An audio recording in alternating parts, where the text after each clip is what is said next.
projet de loi sur la cyberdémocratie directe, j'aimerais vous parler de mon contentement d'être ici, de discuter avec vous et avec tout ce Parlement du futur politique de notre grande nation. Et j'espère que notre travail réussira non seulement à répondre aux besoins de notre patrie, mais surtout avancer encore plus dans notre démocratie. Alors mon but ici, c'est de vous parler, Madame la Présidente, d'une inquiétude que je vois poindre dans le sein de notre société, ou encore de nos sociétés parce qu'elles sont assez diverses et assez plurielles.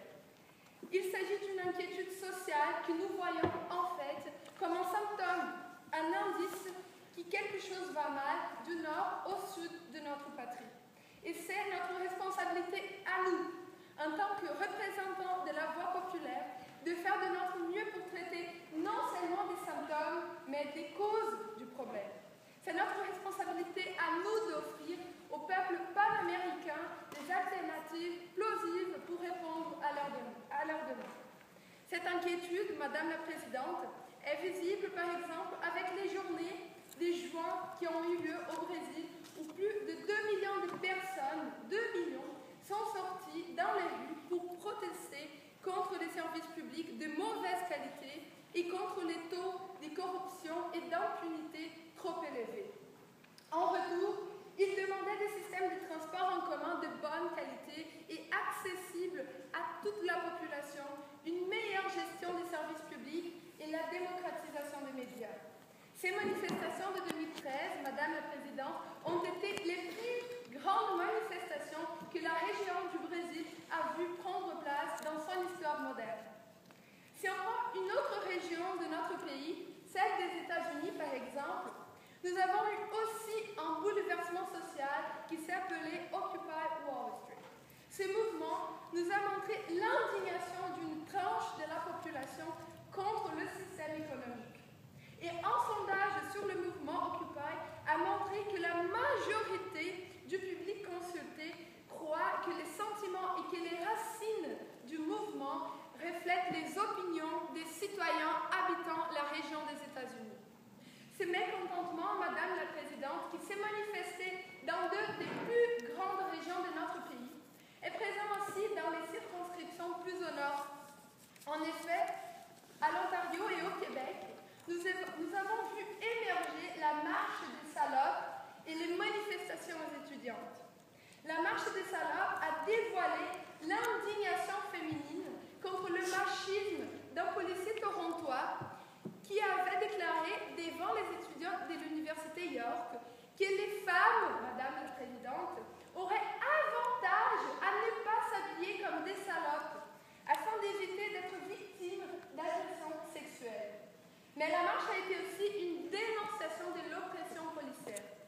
Alors, la marche des salopes peut être aussi vue, Madame la Présidente, comme partie de ces symptômes majeurs dont je vous ai parlé au début de mon discours. La seconde manifestation s'est passée dans la circonscription du Québec et a été contre la hausse des frais de scolarité ainsi que contre la loi 78. Qui traitait du droit de manifestation. Durant plusieurs semaines, les étudiants se sont rassemblés et ont tenu de marche pour essayer de pousser le gouvernement à reculer sur la hausse des frais et sur la loi 78. Mais le peuple n'a pas été écouté. Encore une fois, Madame la Présidente, nous sommes en face d'une demande de la part du peuple. Les citoyens et les citoyennes ont exigé notre écoute et se sont mobilisés socialement pour nous faire comprendre leur message. L'élection de l'Union démocratique panaméricaine, qui a promis des réformes structurelles, doit être vue comme une première réponse de la part du peuple. On peut aussi mentionner des manifestations qui ont eu lieu dans les régions majoritairement hispanophones. Au Venezuela et au Chili, des marches étudiantes ont pris place pour demander une éducation de qualité et gratuite. Alors, Madame la Présidente, après avoir cité toutes ces agitations populaires, je vous demande, qu'est-ce qu'il y a en commun dans toutes ces manifestations? Quel est ce symptôme qui tracasse toutes les sociétés de notre patrie? Et je vous réponds, Madame la Présidente, c'est une crise dans notre démocratie. Notre justement les nombreuses manifestations populaires dont je viens de vous parler. La formule selon laquelle un petit nombre de personnes gouvernent au nom de la multitude ne représente plus la volonté de cette multitude.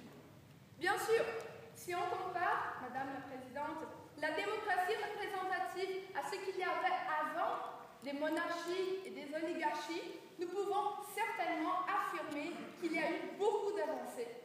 Mais comme tous les processus sociaux, cette avancée est devenue obsolète et ne suffit plus. Il faut alors l'améliorer, avancer avec une nouvelle formule avec laquelle les citoyens soient sujets et non pas objets de la politique. Et nous croyons, Madame la Présidente, que cette nouvelle formule doit passer par une démocratie qui soit directe et qui utilise les ressources fournies par les technologies de l'information. Et comme parfois il faut demander à l'évidence de se justifier, je vais vous parler des avantages que cette nouvelle formule nous offre. De nombreuses études démontrent que la participation politique et que l'intérêt à la politique augmente avec la démocratie directe et que cet intérêt augmente surtout chez les jeunes qui sont de plus en plus éloignés et méfiés de la politique. Aussi, avec l'événement des systèmes politiques centrés sur la démocratie directe, des recherches empiriques ont démontré que l'efficacité politique et économique s'améliore. Nous pouvons énumérer aussi la diminution de la corruption, puisque la possibilité de décider direct et collectivement sur les questions financières et politiques de notre pays provoque une tension qui stimule le contrôle sur les affaires publiques. Aussi, Madame la Présidente, il faut mentionner l'importance de développer une nouvelle culture politique et la consolidation de notre démocratie. Et enfin, un grand avantage, c'est l'ampliation de l'espace politique des minorités sociales et ethniques qui auraient beaucoup plus de champs pour agir et défendre leurs besoins. Mais, Madame la Présidente, il y aura certainement ceux et celles qui vont dire que notre projet de loi n'est pas bien. Des gens qui ne font pas confiance aux décisions populaires et qui croient que le peuple n'est pas assez sage pour savoir ce qui est bon pour eux. Et alors, comment ils justifient les processus électoraux qui sont aussi un moyen d'expression de la volonté populaire? Cet argument, Madame la Présidente, ne se soutient surtout pas. Et est un argument qui témoigne d'un énorme élitisme et qui montre la méfiance à la démocratie, qui devrait être surtout l'expression de la volonté du peuple. Sinon, Madame la Présidente, je tiens aussi à vous dire qu'avec un système de démocratie directe ayant comme base l'Internet,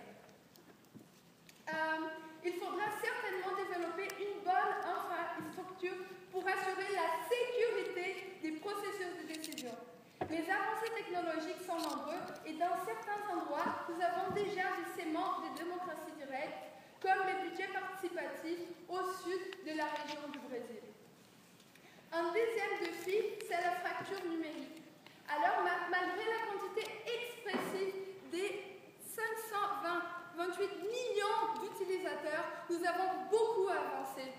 Pourtant, il faut avancer non seulement parce que la démocratie directe le demande, mais surtout parce qu'avoir accès à l'information et aux moyens de communication est un droit social de chaque citoyen et de chaque citoyenne.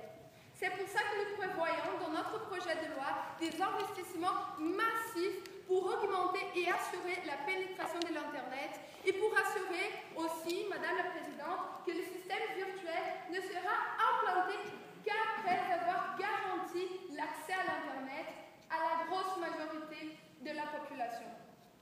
Alors, faciliter l'accès à la politique par le biais des technologies de l'information nous semble la meilleure manière de perfectionner notre système démocratique, de promouvoir la participation populaire et d'inclure les jeunes dans la dynamique politique. Des assemblées virtuelles, des budgets participatifs, des processus électoraux par Internet, c'est-à-dire de l'autonomie pour le peuple, nous semblent être les meilleures solutions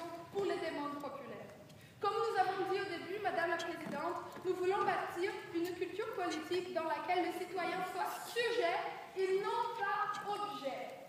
Nous avons découvert les causes des symptômes de la maladie dans notre démocratie et ce sont elles que nous devons traiter. L'augmentation de la participation populaire et de l'autonomie des décisions sont les solutions pour répondre au bouleversement populaire des dernières années. En déposant notre projet de loi, Madame la Présidente, en cette Chambre, nous croyons accomplir notre devoir qui est de donner la voix au peuple de l'Amérique. Je vous remercie énormément. Bravo!